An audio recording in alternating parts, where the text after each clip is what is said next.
Alexandre, you're not live yet. Okay, there we go.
Hello, everyone. Welcome to this Connecting Human virtual dinner party into a raw conversation.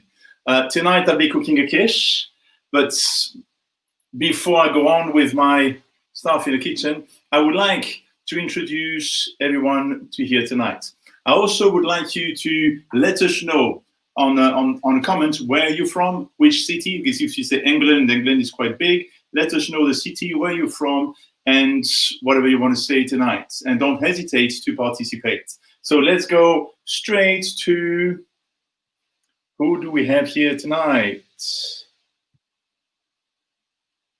We've got Care. Care, she's here with us.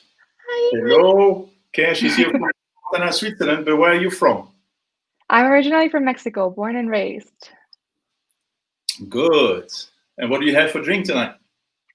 I got my red wine handy. Fantastic. And straight from Germany, we have Sebastian. Hey, guys. In Germany. We're in Germany. Actually, I was born all the way up north in Flensburg, but now I'm a little bit more in the center near Cologne, so Bad Honnef. Okay. And I'll have something typical German, which is not wine, but a Weizenbier. Fantastic. Welcome for the dinner. And then we have Kai. Oops, sorry. Little, here we go. We've got Kai straight from the Netherlands. Yeah, good evening. I'm from Zwolle and I'm having a Merlot. A Merlot, fantastic. Thank you. And we have Pascal with us tonight. Hey guys, nice to see you all. And our normal host is here as well. He will be leaving soon, but coming back afterwards. Hello, Erik. Just a quick words. Then I will see you again. You will be back with us whenever you are done. Thank you. So, here we are. Sebastian, there is a colleague of yours in the backstage that I will introduce him quickly. Andreas. Hi, everyone. Okay, where are you from exactly in Germany? Same as where Sebastian is right now, but I'm actually from Australia. He's Australian. And what do you have? I got a beer. A Foster? Just a normal Pilsner, nothing special. Okay, fantastic. Andreas will be receiving your comments. We'll be receiving whatever you have to say and transmit that to us directly. So without further ado, let's start the dinner party. Tonight is a student edition. And we have 3 students with us. We are 2 old guys here, old me. Pascal is still young. Okay, so Care, because you're the woman tonight, anything you want to say, we'll start with. To start. Youth about you guys, so let us know, what do you feel? How are you feeling? What I feel is, I think we're up to a new and interesting challenge. It's going to be interesting to adapt ourselves, I think, to all of what's coming up, how to think outside the box to overcome everything that's happening, and definitely it's going to keep our thinking caps on. I don't know, what are you guys studying, or what did you, Kai and Sebastian, what did you study? What's your field? Check. Well, if I may start, I do technical business administration. So I get bombarded with models about how companies work and do their processes and how you can improve on them. And as you said, now is a time where we are on the brink of having to invent a lot of new models, because you have to take care of processes in a different way. Yeah. What about you, Sebastian? What are you studying before we just kind of get wrapped up? A few years ago, I decided to study a subject that for actually quite some time was a branch internationally where you were sure to find a job that was growing so fast. Almost, I think I've read articles, it was the fastest growing business there actually was. Well, without further ado, it's called hospitality, and it's not good in COVID-19. I heard something about Join that. the club. But I think we're finding quite good solutions, especially if you look inside Germany, for instance. Travel actually started up again quite soon, and you're seeing people going to Sylt, and the hotels were full over the summer. So it's all about not giving up and really seeking solutions. We had hotels that went into home office mode and told you, if you have a dog that keeps barking, or maybe the kids are too loud and your home office just doesn't work, rent a room for a day. So I love the out-of-the-box solutions that people are coming up with. Yeah, exactly. I've got a question for you. We know that, but we don't know actually, and Pascal, I'm pretty sure you agree with that. We don't know what the future is made of. I mean, if we'd have said 10 years ago, we can prepare you for what the future is coming, I would have said, yes, we can. Today, we don't know. What's going to be tomorrow. What I say to my students is often that you're going to create your own job. Working for a company, I don't think that will be the future of employment. You will create your own job. There are some jobs, if you take an influencer, I mean, 5 years ago, what was an influencer? Today, you can get good money at being an influencer. Yeah. So what kind of job do you foresee for yourself if you could invent one? That's a good question. Isn't it? We're starting right out there, aren't we, Alex? Like, you couldn't give us an easy intro into it. But one I think a lot of jobs might be newly discovered, if you want to put it that way, is definitely the subject of sustainability in a sense, because that you saw with COVID as well is a huge subject, and was before and will be even bigger after.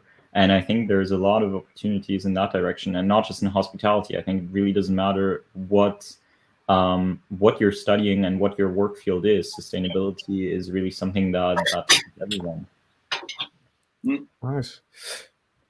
For me, I've always had the aspiration to design one of the models I get to school myself, and maybe that would be in the format of sustainability. That would be very nice, but that's why I now study technical business administration, and maybe on the side of automation, because that doesn't stop, and I think it can help us a lot in that matter. Don't you think that sustainability today, when you say I'd like to work in sustainability, is like you said, I'd like to work in hospitality? You mean too broad? It's too broad. In everything. Okay, sustainability encompasses a lot of different things. Mm-hmm. So, and I think it's also something. I mean, I remember in Maastricht we talk about that topic for the next mise en place cup. To talk about sustainability is something that's it's kind of I find it very interesting, and it fits in the whole automation stream. But the energy problem, like our energy consumption is going through the roof with all the electrical cars and whatnot. So to create sustainable batteries, I don't know if you noticed that Elon Musk had a few weeks ago his conference about the new battery and the new cars as such. To optimize those processes, that really interests me. Because that's going to be, you say we can't look into the future, but we could say that's going to be a big part and a big issue, challenge, whatever you want to call it, to solve or to bite our teeth in. So I'll ask you this, Guy. Where do you think that leaves us and the whole connecting humans if we're going into into automatization of everything? I think maybe there's also there's also a part of being sustainable, but also within the relationships that are built and how then the human will fit into this factor of maybe we're going into automatization, but there's still a human component to things. So where do you kind of see that going then? The connecting humans, I think, will. I love automation because I always say life's too short to do your own laundry, and if that's something like such a repetitive and easy task, and I can get that some people can get joy out of it, but if that's something that can be taken away, then our time will be free to do all the things. Like connecting, like training, like personal growth, and you can you can do a whole lot with a little extra time. So But, I think it always depends on what you're automizing, right? Automation. Because if it's laundry, okay, I don't know if there's anyone who puts heart and soul into laundry, but I, for instance, I'm a trained chef, and for us, it's a bit of a pet peeve to hear that, of course, people want to automize cooking as well, right? But then when I think about the love kind of that I put into the food I make, a machine just can't put that into the food. I would never automate cooking. No, not at all. Yeah, that's good to hear. But it's nice to have the choice, Exactly. Because I think you can't do it with all processes, even if you say it's repetitive processes, like in cooking, it is in a sense, but still it's the human touch that really makes it special, I think. So I truly believe that. I mean, we've made an experiment once with a cooking robot and a human being cooking. The cooking robot will only do whatever you tell him to do, so it will be extremely precise. However, you know that I'm a chef, right? Check. It is, we never, I mean, even though there is a recipe, the salt, I will not put the 2 grams of salt into it. I would just take it, boom, the spices is the same. So that makes my emotion going into the dish. You will never be able to replace that with a machine. No, I get that. So it's choose what you automate. Yeah, you're totally right about that. But on that subject, actually, I mean, I'm not really familiar with, or I know what automation is, but I don't know how you would automize anything. Basically, that's not my field of study. If it's repetitive, you can within reason automate it. But the question would be, if me as a chef, for instance, looking at a product is never the same. So be it a piece of fish, of course it's salmon, but each salmon is different. So how would a machine be able to adjust for these differences? Could a machine even adjust for these differences? Well, have you ever been to McDonald's? Yes, it's the same everywhere, and that's where you automate. What they are looking for in McDonald's is a standardized product, and that's out of emotion. Yeah, that's true. That's true. I mean, Kerl, you said just before that the connection between human is something that in the future is going to be extremely important. And if we automize whatever makes us human, food, drink, cocktails, whatsoever, you're going to lose something in a connection here. Don't you think? Well, if I may add something, there is a difference between automation and artificial intelligence. You would be amazed what artificial intelligence can do. If it has learned enough, like our brain, then it will treat every salmon individually. I promise. No, I understand that, but it will not have emotion. But then I'm out of a job also. You know, to learn emotion. And that's always the fear. I'm out of a job because the robots will take over. But I think the job just shifts. No. You won't get out of the job if everything is automated. If you think that way, yes, you will. However, you may think differently today. In a sense that, okay, if everything can be automated, what cannot be automated? What and is we'll the never be extra able to value? creativity, emotions, all that they will never be able to be automated. So how can we, human being, bring that forward? And that's after the digital era. I can Us, and we have to do something with that. I can tell you where it's lacking. You know, what AI is doing is predictions based on data. So what it can be done if it has not the right data or not enough or whatsoever, be creative out of nothing. That's not possible. So the creative process will always stay with humans. How we are. But I want to come back to something that Alexandre asked you before we go into too much details into these kind of things, because he asked you how do you cope with now that you don't know what is going to happen. Because 10 years ago you could maybe say this and this, we can tell you what is going to. I can tell you on Alexandre, I'm not 100% agreeing, because these things were already happening before COVID. Exactly. So the changes were way more accelerating than the things that we were learning. Our learning curve was slower than the changes that we have. So that was happening. What now happens, and then I want to ask the young people how you cope with that. Now comes with the COVID situation insecurity, because economy is down. So what didn't happen before all this is, you knew somehow, okay, there will be, I will do something, or that will happen, or I will find a way, and you could have a certain confidence, which is now a small challenge for young people. Because I talked now I had some seminars, some webinars with students all over Europe and even in Africa now, and they all say the same. So this not knowing or not being prepared for the future, yes, but that was already before. That was a challenge, but now there's this insecurity. How do you, what does it do with you? How do you feel with it? What are you doing? I'm really interested in how you cope with that. Well, you know, Pascal, I think you said a very important word, saying the markets are down. And, you know, if you're a little bit into market strategies, what do you do when the markets are down? You invest. So now is the time to invest. And investing doesn't just have to be financial investments, but it can be education, it can be health, it can be all sorts of things. I myself, for instance, invested a lot of time into my health. I lost a lot of weight thanks to COVID-19 on the plus side. I started running every day because I had time all of a sudden.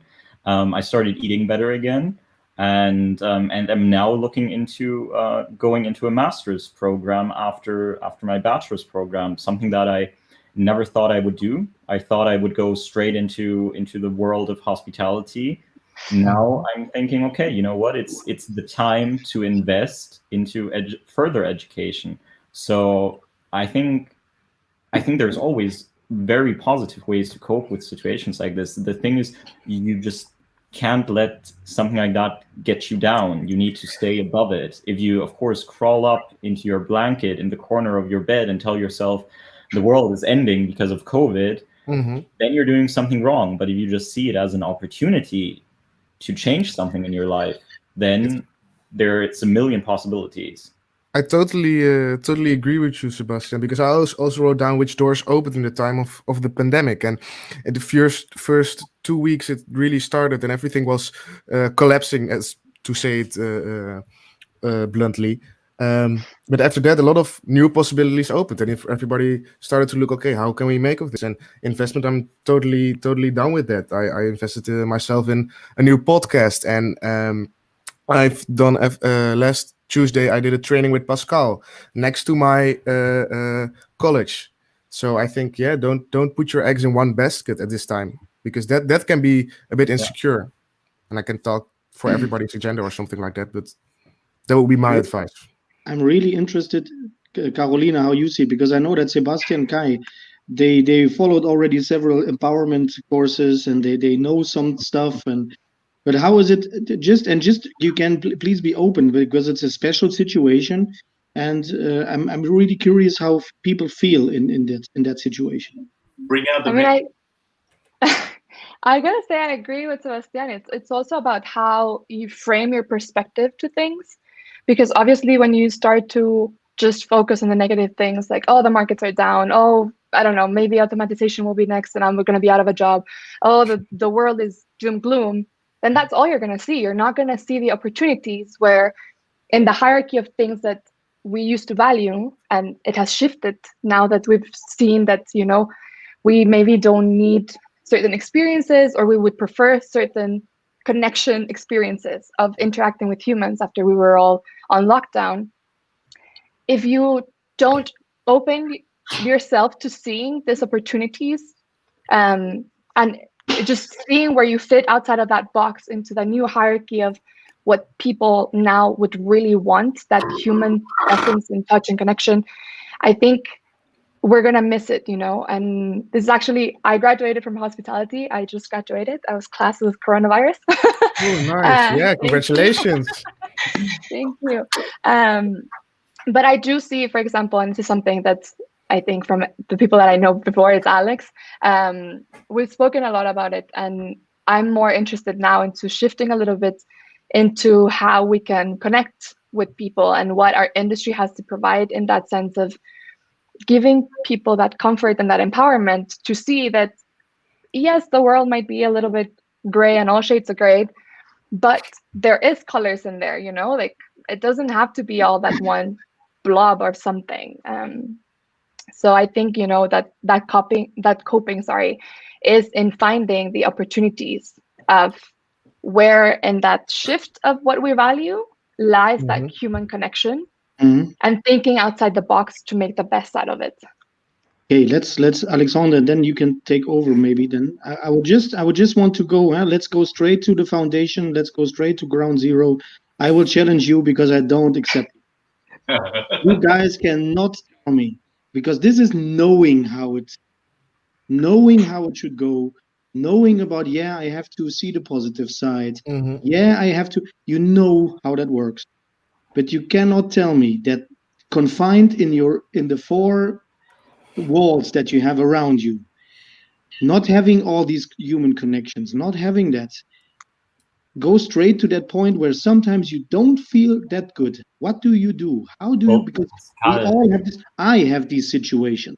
But Pascal, we're not all yellow. Some of us love being alone in our box.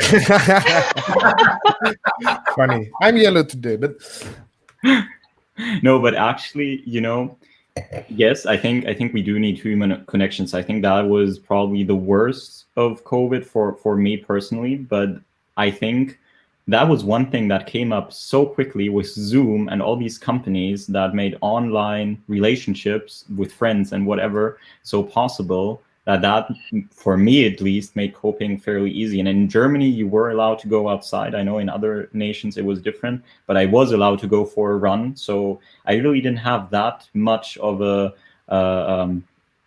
problem of staying in this quarantine, because it just wasn't so massive as it might have been in Italy, for instance, where people apparently were not allowed to go out just for shopping, just for going with the dog for 5 minutes. I guess that would be a different situation. If I can elaborate, it's like on the I don't allow between codes to have the time to reflect on that, or not to reflect, but to feel that gray blob that it maybe can be seen as you all know maybe the wheel of life.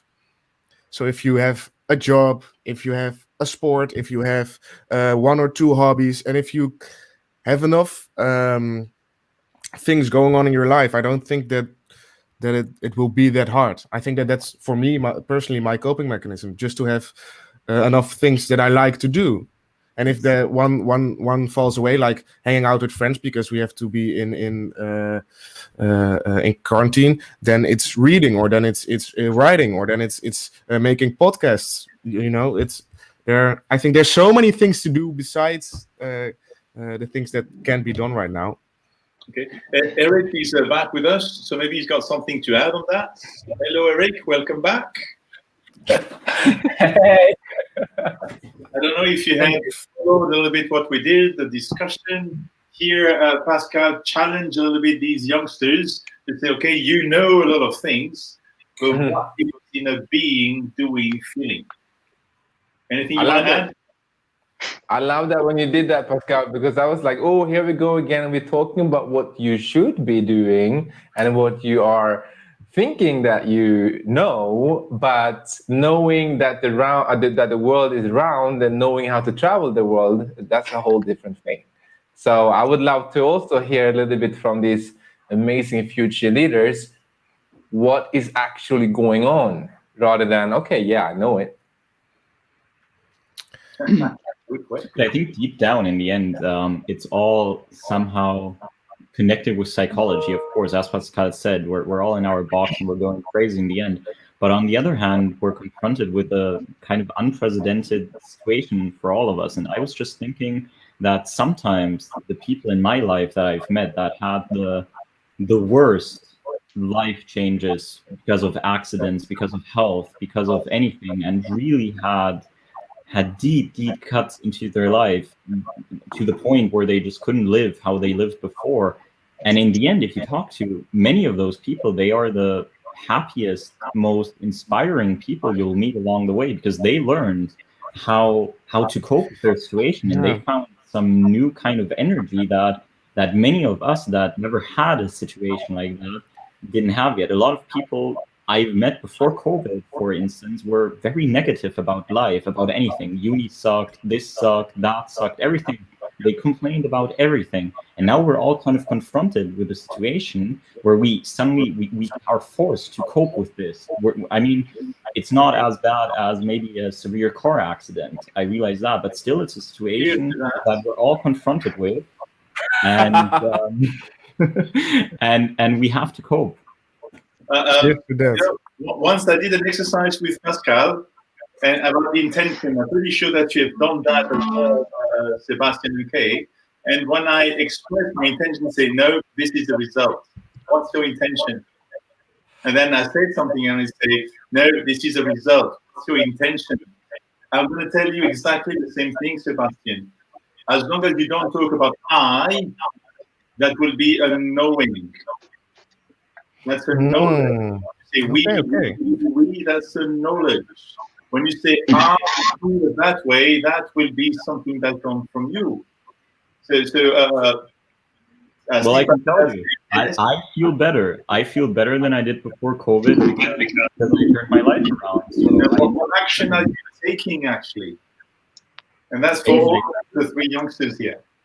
If I may interject a little bit, Kais was talking about what other things he didn't have that going out with friends, but he had his podcast, he had sports, he had other things.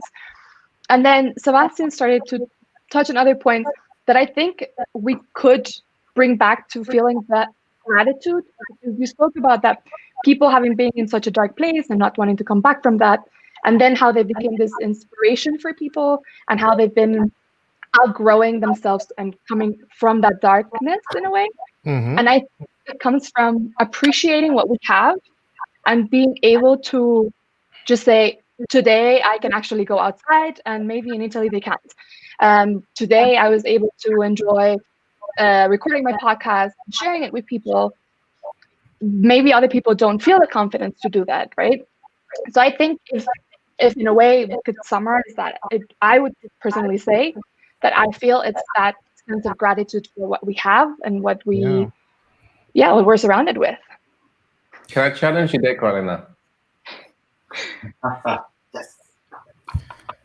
Because I picked up on something, and that was the part that you said, you're looking at, so I'm feeling gratitude because I can do X, others can't do X.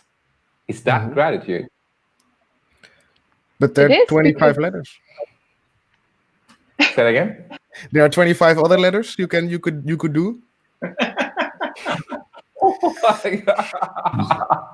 What I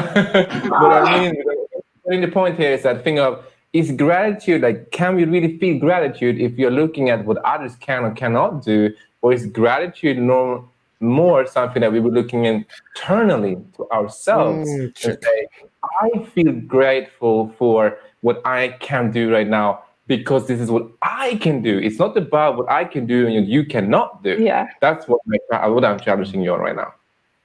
Yeah, no, I mean, I do think maybe it was just a poor phrasing of words. Gratitude will be something that will be felt inside. Nice, So, Alexandre. do we do delivery?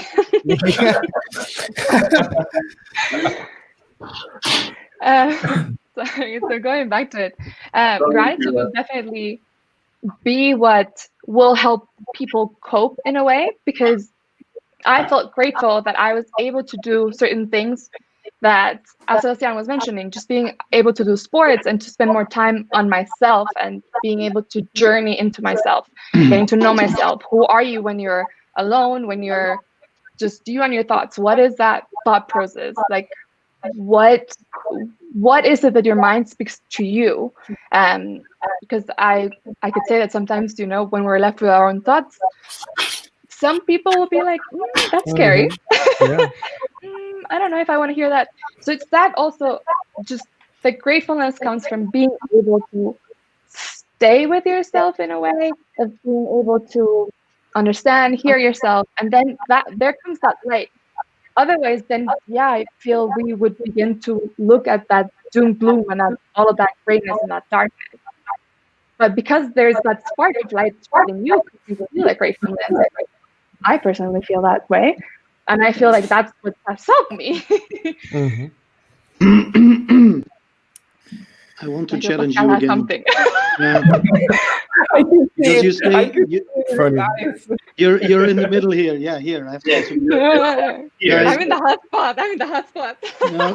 Yeah, guys, it is really all the three of you. Huh? It's you stay in your head, and that's the thing. So what I learned over all these years is one thing, as just to give you to think about it, is when we are stressed, there's cortisol in our blood, which makes us emotionally indifferent for the pain of others or the feelings of others. That's also why we start to compare, and we compare. Then we say, "Oh, but I am still better than that person," or You do that unconsciously, so it's not that you are a bad person. That's something which comes automatically. So we start to compare. And then we feel again a little better. And we could misunderstand this feeling a little better as, okay, I am good. Because still unconsciously, you have this experience, and that can lead into a trauma later on. So as long as you don't, and that's what, Kai, if you remember, you did already some empowerment trainings. Yeah. If you're not honest about the barrier, Sebastian, just remember the ice bath. If you're not honest about the barrier, if you're not honest about what's happening, then you're not taking the lesson. It's true. Yeah. So be honest about it, and that's, if you're happy, and I'm really happy for you if that's the case. Really, I am. But don't deny these things and just put them unconsciously into a box, because that box will be Chucky the murder puppy, or however you call it. A few years down the road. In 5 years. Yeah.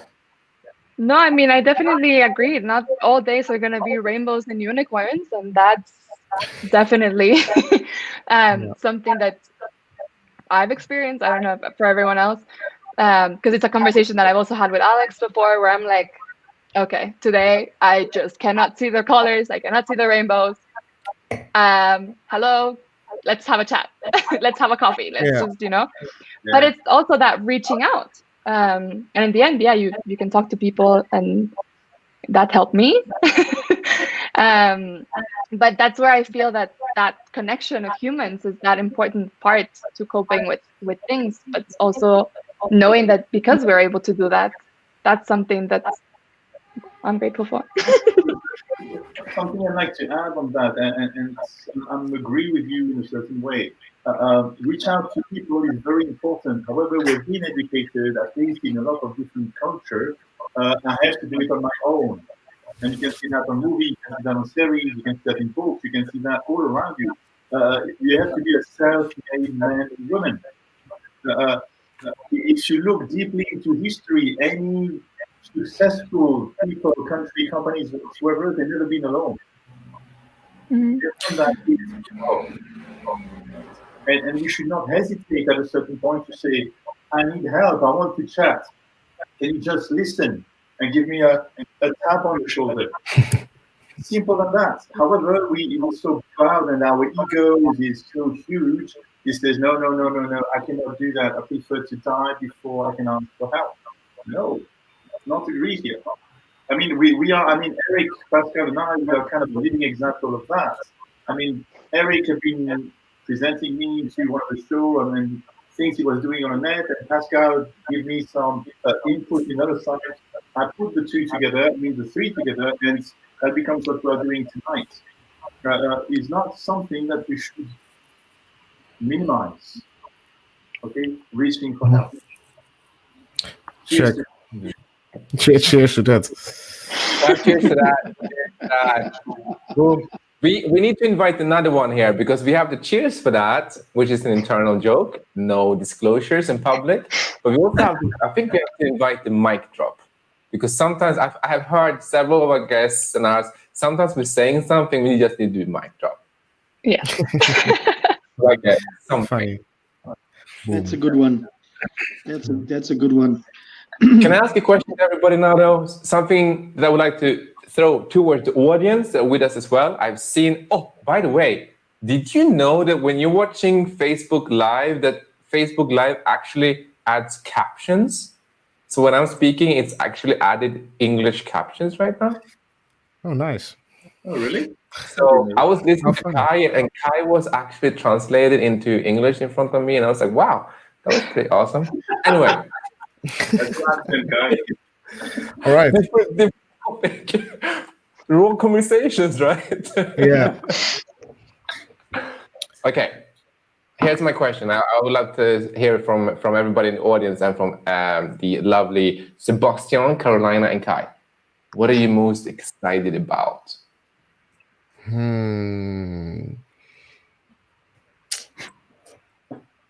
About I feel like that question has like ... at the end and Yeah.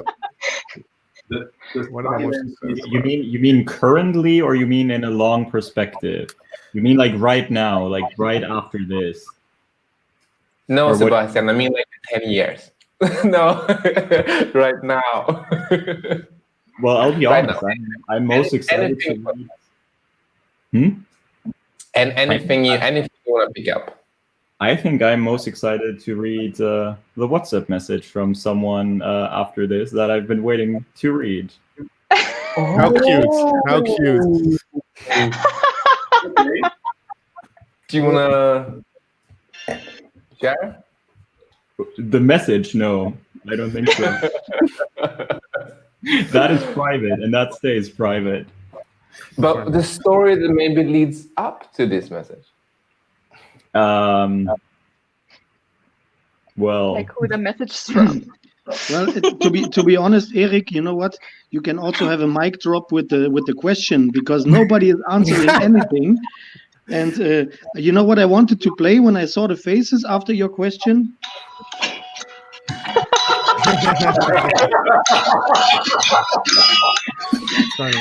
Oh, you saw them thinking, and so that was a really good question. Stay there. I want to have an answer.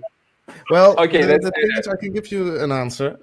Well, because there are a lot of things I'm excited for, but I think there's now, right now for me, a lot going on, as well as I said before, the sports, school, and I just had a last Tuesday training with Pascal. And I think the thing I'm most excited for is to I think in two years or something, to use the knowledge I've gained over these years, to put it into practice. When will you do that? When I've graduated from college, at least the knowledge I did in college. Why not now? I still have a bit of the feeling that when are you finished? When are you the one that's supposed to be telling this is how it works? For me, in the side of technical business administration, but pick whatever you want. Basically, when you will be ready, correct? Yeah. You will never be ready. Honestly, All right. if you think that way, you will never be ready enough. Mm-hmm. Think of it. Just jump into it. It's a good one. When are you ready, Kai? What do you think? What will be the moment when you can apply it? When will be the moment? When I think the most comfortable with the knowledge, and when I've had experiences with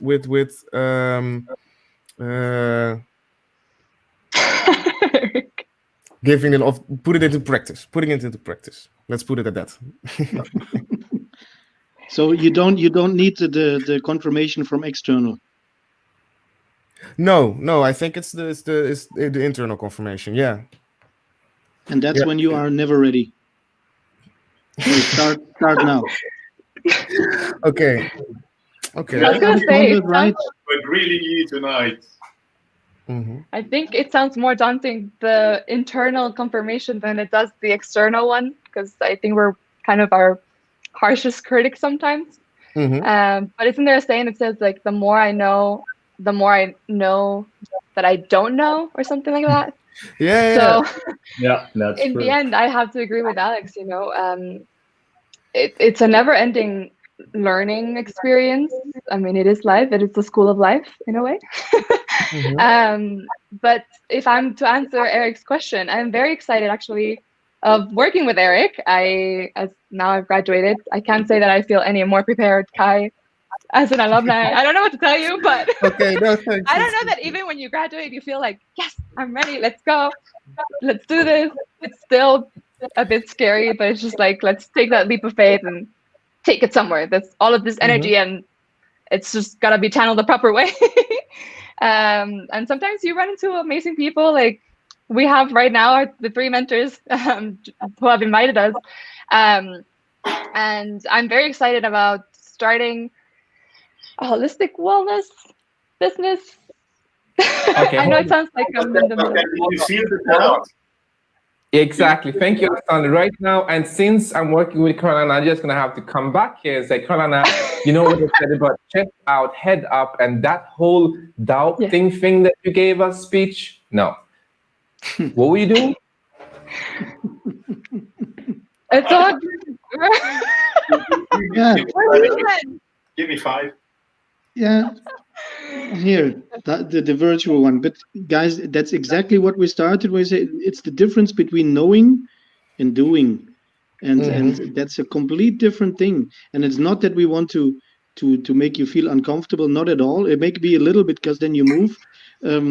But you can know the thing. Huh? When I ask now, do you know the poem from Mary Williamson, Our Deepest Fear? Oh yeah, I know the poem. But do you understand it? Do you apply it? Our deepest fear is not that we are inadequate. Our deepest fear is that we are powerful beyond measure. So actually, you're afraid and doubting. That's a thing. And then how can you say on one side, that's the whole. So I agree completely with Erik and Alexandre. So There is a little story from Dan Millman, who is the writer of The Peaceful Warrior. In his life, he had some doubt, and he went in the mountain to look for that wisdom lady in order to find whatever he was looking for. And she said, okay, let's go to the forest, and I will guide you at a certain point. And they arrive into three roads. There is a left, there is a right, and there is a one in front. And the lady says, when you have chosen, we can go forward. And Dan Millman says, okay, we go to the right. And you look at her, and she repeats, when you have chosen, we can go forward. So, okay, we go straight forward. When you're chosen, we can go forward. Okay, we go to the left. When we are chosen, we can go. And she was over repeating. And at a certain point, he was fed up and went straight forward. And she just said, you have chosen. So he's not just being there and say, oh, is it this one? Or is it this one? Or is it this one? If you stay wherever you are, you will never go forward. Make a choice, go for it. Doesn't matter what choice do you make, it's going to be a good one. Either you have what you expect or you learn something. Yeah. Push, just move. Well, I put my foot down and I started working with Erik, and we're moving forward. Thank you for that, Erik. Because she needs to move forward. funny. I'm quite curious about Sebastian and his. He's been hiding quietly up in the corner. Quietly hiding up there. I think we need to bring him. Yeah. What are you curious No. about, Guy? What exactly do you want to know? What are you excited about? What are you Erik excited Eklund- about? Yeah. Yeah. What I'm excited about? Well, I'm also excited about what I'll do in the future. Actually, looking at, as I said, I want to do a master's studies. I really got into psychology in the past few months, and let's see where that takes me. I don't know much yet about psychology. I think maybe Pascal is kind of the reason for this. I think he kind of started this spark in me with his maps tell stuff that got me like really interested in how we think and how different we are. I never realized, I guess, before that. I mean, I guess I did realize how different we are, but I just never wanted it to be true that we are so different. And after meeting Pascal, now I know how to handle these differences, and I really want to learn a lot more about it. And so yeah, I'm probably going to enroll, or I am going to enroll, and let's see if they actually take me and into a course called Human Decision Science, and see what I can study there. Actually in Maastricht, so I might come close to you guys, a little bit closer. Oh, yeah, you're welcome. Always. So have you chosen? Have you chosen? Yes, I just need to see if my application goes through. So that's what I'm excited about, if it works out. What if it does not work out? What will you do? If it doesn't work out, yeah, good question. You know, I went my whole life kind of with the mindset that if you have too much of a plan B, you'll not focus on plan A enough. And up until this point, I did my apprenticeship. I applied at exactly one hotel, and I told myself, if I don't get into that hotel, I'll do a how you call that in English? Eine Bankkaufmannlehre. So basically going into a bank and a completely different job. I was accepted at that hotel. Then I wanted to study hospitality management. I applied at exactly one university because I thought, you know, if I spread it too much, I don't even know what I want anymore. And that was my plan A, and worked. And for me, I know it sounds silly maybe, but it worked out until now, focusing on that one plan and really making that one plan happen, and not focusing too much on a plan B, because as soon as you have a plan B, some of that focus, you will not have 100% anymore on plan A. And believe me, no one wants to do a Bankkaufmannlehre.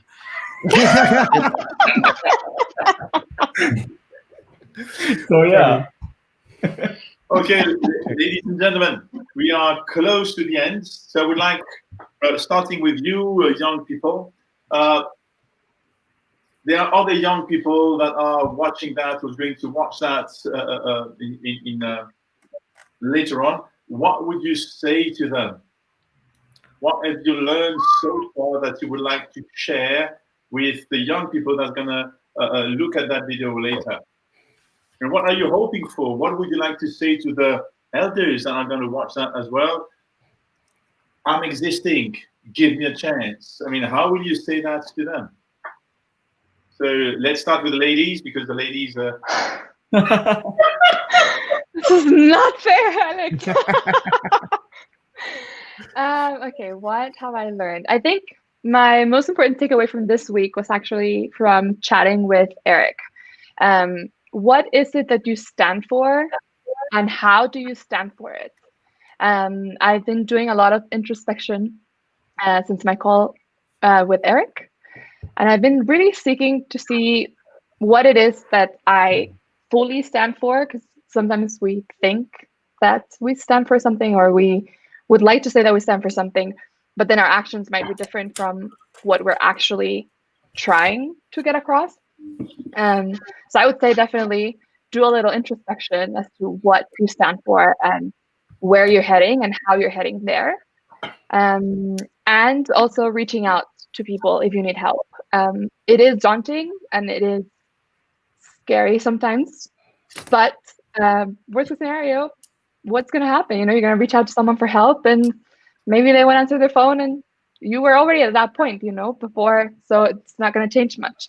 But in the case that they do answer and they come have a coffee or you have a chat, then you at least feel a little bit less heavy of that burden. So just take a leap of faith.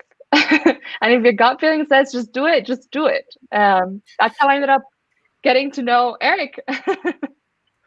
Fantastic. Yeah. Thank you, Kea. Sebastian. Well, I think I can really say a cliche thing that I've learned from starting running, and it is it really does get easier. And I think it's not just with running.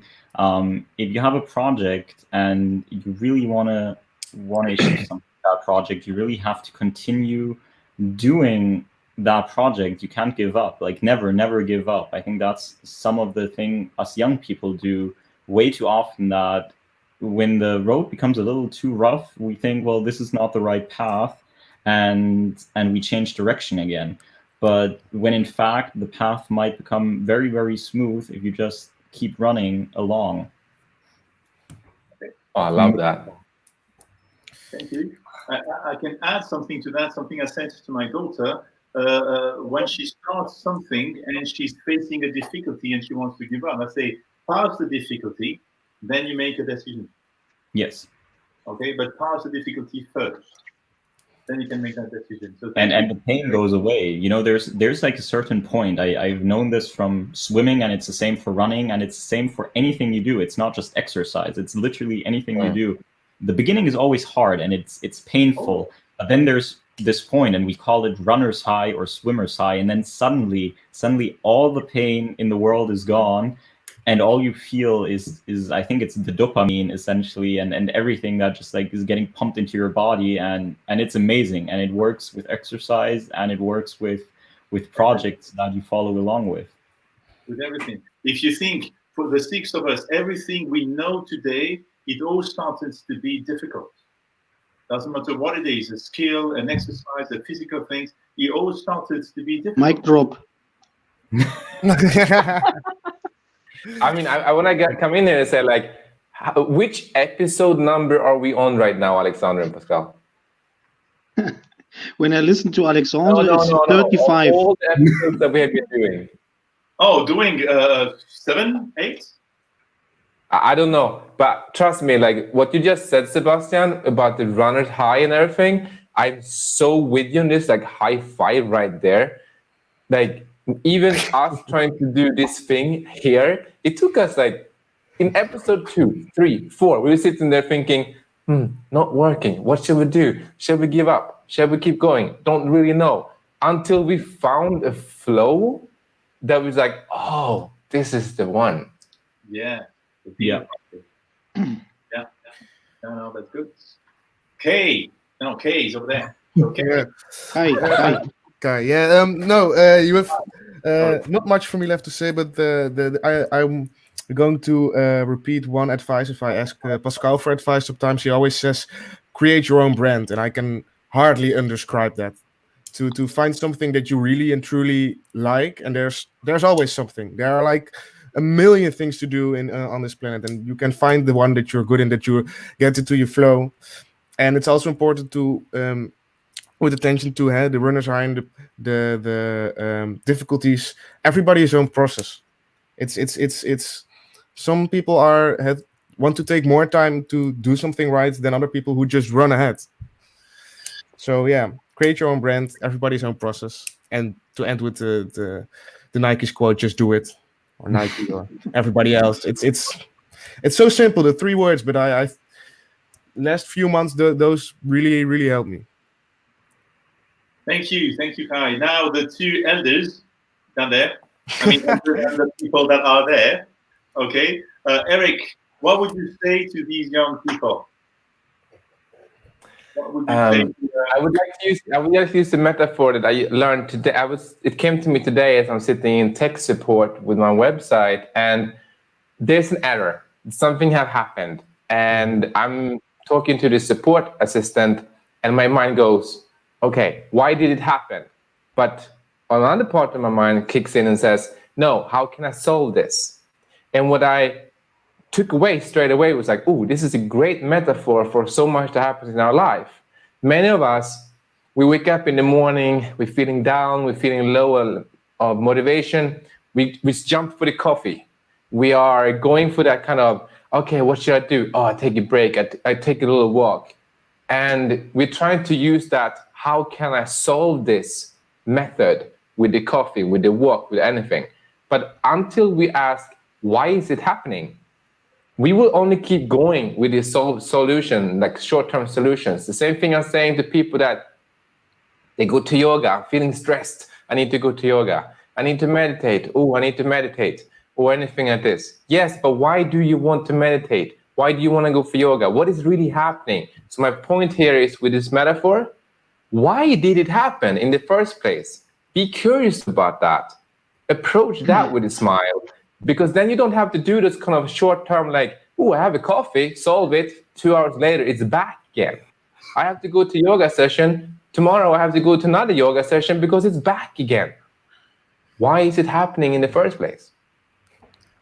Yeah, that's good. If I have to resume what you just said, I mean, why reacting when we can act, basically? If you know what's going to happen, don't react, just act on it. And like that, you can avoid in the future these kind of things.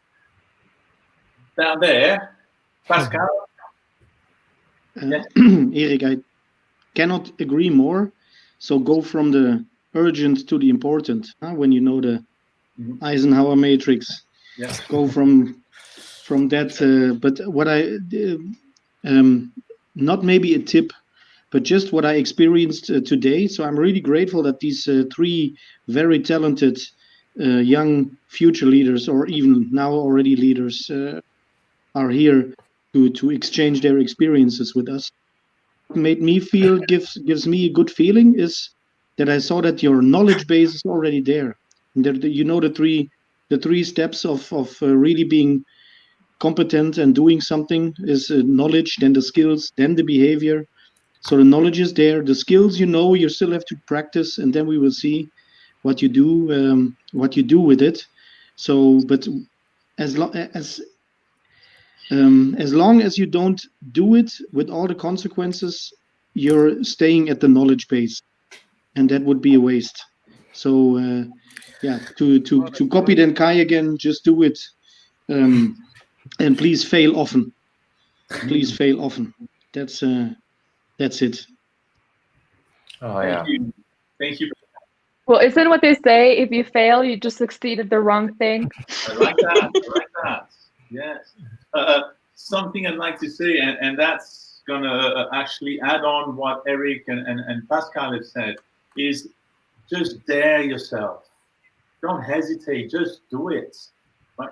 Just take a step and you see what happens. I mean, I love what Mandela says. I never failed. Either I succeed or I learn. And go for it. Go for it. I mean, even Richard Branson says, if they give you an opportunity that you don't have the skill or the knowledge, take it and learn on the way. And that's one of the best ways to really go for it. Okay. So, I would like to thank everybody to come here, especially the 3 young people here for that student edition. Really for the future. The 3 of us are here for you for anything you need. Don't hesitate, as Kay says, to reach for help. Reach for someone. There's always someone here you can talk to, you can ask questions, and there is no stupid question, as we know that. So thank you very much, Kay. Thank you very much, Sebastian. Thank you very much, Kai. And Erik and Pascal, for your wisdom again. Thank you for being here tonight at that dinner party. Thank you for having us. What did you do? Like, can you not show us? Can you finish the finished product, what you have done now, Alexandre? So here you go. A nice quiche with vegetables and some bacon into it. And I'm going to eat that by myself. That's me or me. Oh, poor you. Oh. Poor you. Cheers to them, I think. And, this baby to finish as well. So cheers to that. But also thanks to Andreas in the background. Yes, I'm going to call him back for him to say something. He is. Where is he? Hello, Andreas. Thank you very much for the backstage. You All right. did good. I could see the comment and everything. So thank you for that. Thank you for Of that. course, anytime. Always helpful to help connecting humans get one step further every day. Fantastic. Very nice. All right, everyone. Thank you very much. That has been fantastic. Thank you. And mic drop.